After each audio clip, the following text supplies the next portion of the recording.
Hello दोस्तों, नमस्ते, प्रणाम। हमारे यूट्यूब चैनल में आप सभी का स्वागत है। तो हम लेके आए छठ मैया का गीत अच्छा लगेगा तो लाइक करना, सब्सक्राइब करना और कमेंट में ज़रूर बताना गीत कैसा है।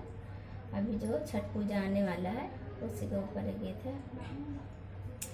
पहले पहले हम रख लो बरतिया, सुनिला छठी मैया। पहले पहले मई रख लो बरतिया, सुनिला छठी मैया।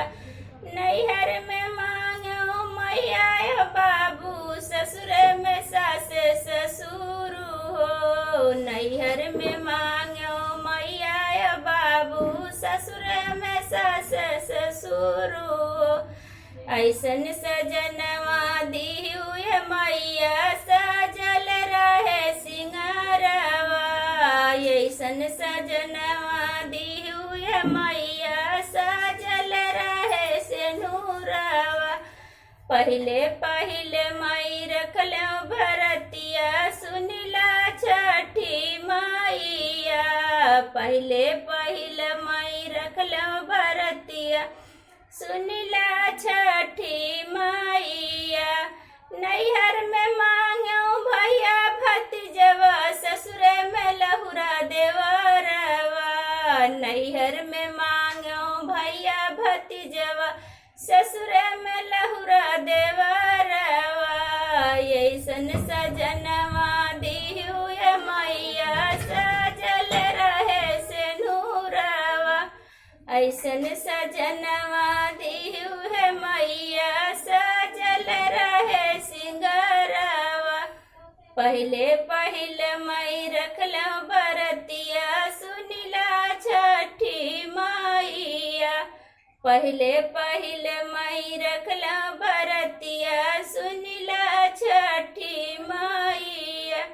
गोदिया में दिहु लालन, ऐसन बनल रहे उमरिया। गोदिया में दिहु लालन, ऐसन बनल रहे उमरिया। ऐसन सजनवा दिहु मैया, सजल रहे सिंगारवा।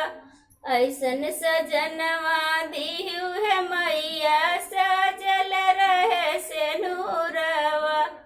ऐसन सजनवा दिहु मैया, सजल रहे सिंदूरवा। पहले पहले मई रखलो भरतिया, सुनिला छठी मैया। पहले पहली मई दिहलो रहलो भरतिया, सुनिला छठी मैया। पहले पहले मई रखलो भरतिया, सुनिला छठी मैया। ऐसन सजनवा दिहु मैया, बनल रहे सिंगारवा।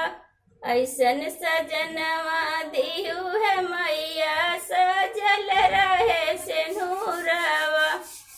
ऐसन सजनवा दिहु मैया, बनल रहे सिंगारवा। हेलो दोस्तों, ये गीत छठ मैया का, छठ पूजा का गीत है। कैसा लगेगा कमेंट में आप सब जरूर बताइएगा।